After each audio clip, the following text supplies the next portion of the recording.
নমস্কার দর্শক বন্ধুরা, ফুটবল G20-তে সবাইকে স্বাগত জানিয়ে হাজির হয়েছি নিরামিষ এক শিমের রেসিপি। এই নিরামিষ শিমের রেসিপি যে কোনো নিরামিষ দিনে বানিয়ে করে খেলে অসম্ভব সুন্দর হয় বন্ধুরা। এখানে নিয়েছি আমি 500 গ্রাম শিম। এই যে দেখুন, শিমগুলো কিন্তু খুবই সুন্দর এবং নরম, একই সাইজের, সবই দেখেই বুঝতে পারছেন বন্ধুরা। আর এই শিমগুলোকে এবার আমি ছুরি দিয়ে দু সাইড কেটে সুতোর মতো যে অংশ থাকে দু সাইডে আমি বাদ দিয়ে নেব। প্রত্যেকটা শিমে কিন্তু এই সুতোর মতো অংশগুলোকে বাদ দিয়ে নিতে হবে, দিলে যে কোনো তরকারি কিন্তু খুবই সুন্দর লাগবে। এইভাবে একটা কেটে দেখালাম, আর একটা কেটে দেখিয়ে দিচ্ছি। এই যে দেখুন, এটা থেকে খুব ভালোভাবে সুতোটা বেরিয়েছে। এই যে দেখুন, প্রত্যেকটাতে আছে কম বেশি। এই যে দেখুন, দু সাইড আমি কেটে বাদ দিয়ে দিয়েছি, এবার দুভাগ করে নিয়েছি। এইভাবে পুরো শিমটা আমি কেটে নিয়েছি, আর একটাই মাত্র থেকে গেছে, এটাও আমি সুতোর মতো অংশগুলোকে দু সাইড থেকে কেটে বাদ দিয়ে দুভাগ করে আমি কেটে নিলাম। এই যে দেখুন, আমার শিম কাটা হয়ে গেছে বন্ধুরা, দেখেই বুঝতে পাচ্ছেন। আর অনেকটা পরিমাণ সুতো এবং দু সাইডটা বেরিয়েছে। এবার এগুলোকে আমি একটা পাত্রে জল নিয়ে ধুয়ে নেব। এই যে পাত্রে জল নিয়ে নিয়েছি, তাতে আমি ট্রান্সফার করে দিচ্ছি শিমগুলোকে।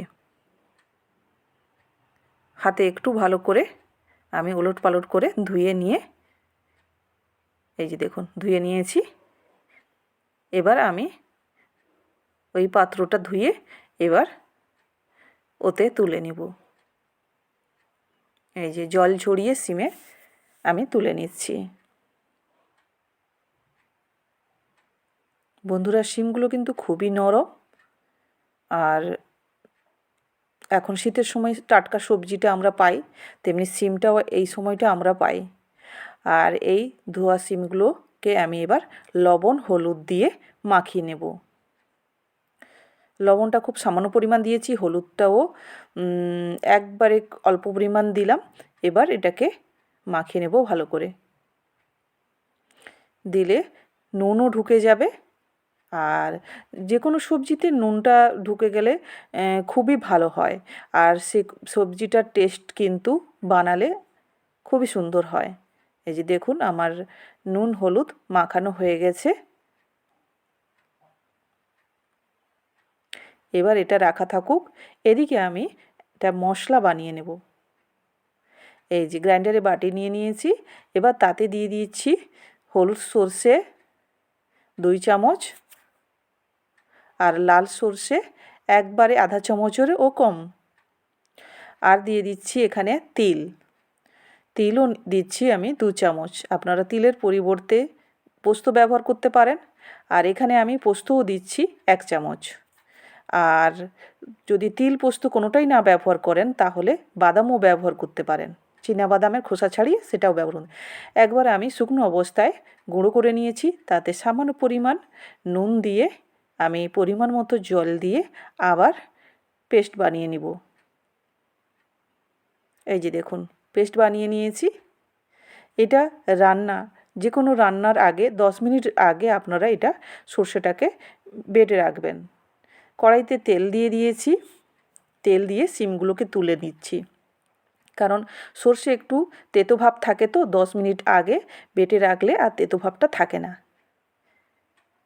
শিমগুলোকে আমি হাতে তুলে করে দিয়ে দিচ্ছি, কারণ থালাইতে মানে মাখানোর সময় নুন জলটা বেরিয়েছে, তো তার জন্য আমি হাতে তুলে করে দিলাম। এবার শিমগুলোকে আমি নাড়িয়ে নাড়িয়ে ভেজে নেব। এই যে মিলে দিয়েছি, আবার একবার নাড়িয়ে নিচ্ছি।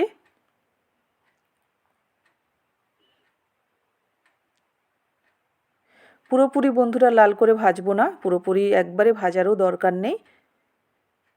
মোটামুটি 70-80 ভাগ হলেই শিমটাকে আমি নামিয়ে নেব। এই যে দেখুন, এর বেশি আর ভাজার দরকার নেই। এবার আমি একটা থালাইতে নামিয়ে নিচ্ছি তেলটা ঝরিয়ে।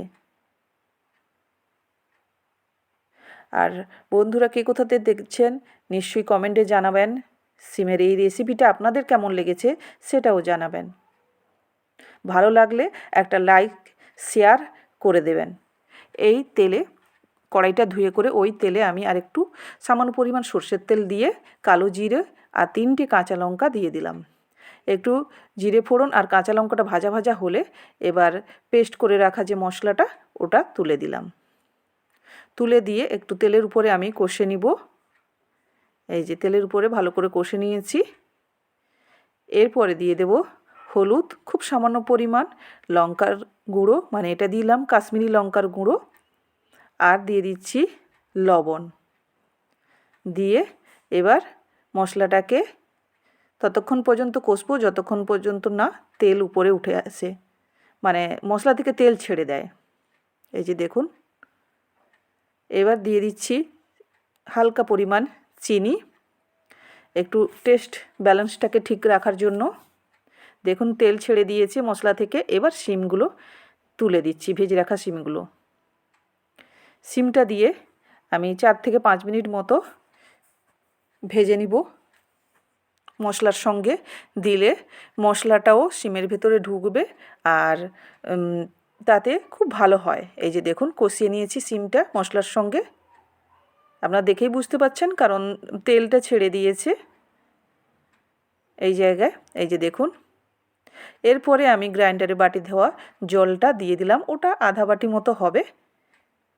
দিয়ে করে ভালো করে আমি নাড়িয়ে চাড়িয়ে এবার এটা ঢাকা লাগিয়ে দিব মিনিমাম 5 মিনিট। আর এটা সিমে করে দিব, গ্যাসটা সিমে করে সেদ্ধ করে নিব 5 মিনিট। 5 মিনিটের পরে ঘুরে এসেছি। দেখুন বন্ধুরা, জলটা অনেকটাই মরে গেছে, অনেকটাই ঘন হয়ে গেছে, গ্রেভি টাইপ হয়ে গেছে। দেখুন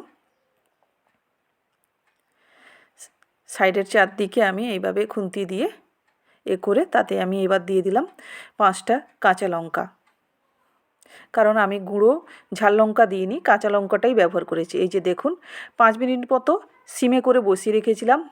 দেখেই বুঝতে পাচ্ছেন কতটা লোভনীয় হয়েছে সিমের রেসিপি। যে অতিরিক্ত জলটা ছিল সেটাও মরে গেছে, এবার মাখো মাখো হয়ে গেছে। এবার খুন্তি দিয়ে আমি নামিয়ে নিচ্ছি একটা পাত্রে। আর নিরামিষ দিনে গরম ভাতের সঙ্গে এই সিমের রেসিপিটা হলে কিন্তু বন্ধুরা একবারে দারুণভাবে জমে যাবে। আর কিছু কিন্তু লাগবে না বন্ধুরা। একবার আপনারা এইভাবে এই সিমের রেসিপিটা বানিয়ে করে নিরামিষ দিনে খাবেন গরম ভাতের সঙ্গে, আর কোনো কিছুই লাগবে না। একবারে পুরোপুরি কড়াইটা পরিষ্কার করে আমি তুলে নিয়েছি। এই যে দেখুন, আর উপর থেকে আমি 3-4টে কাঁচা লঙ্কা উপর থেকে সাজিয়ে দিয়েছি। কেমন লেগেছে সিমের এই রেসিপিটা বন্ধুরা নিশ্চয়ই কমেন্টে জানাবেন। আবার দেখা হবে নতুন এক রেসিপির সঙ্গে। ততক্ষণ ভালো থাকবেন, সুস্থ থাকবেন। টাটা।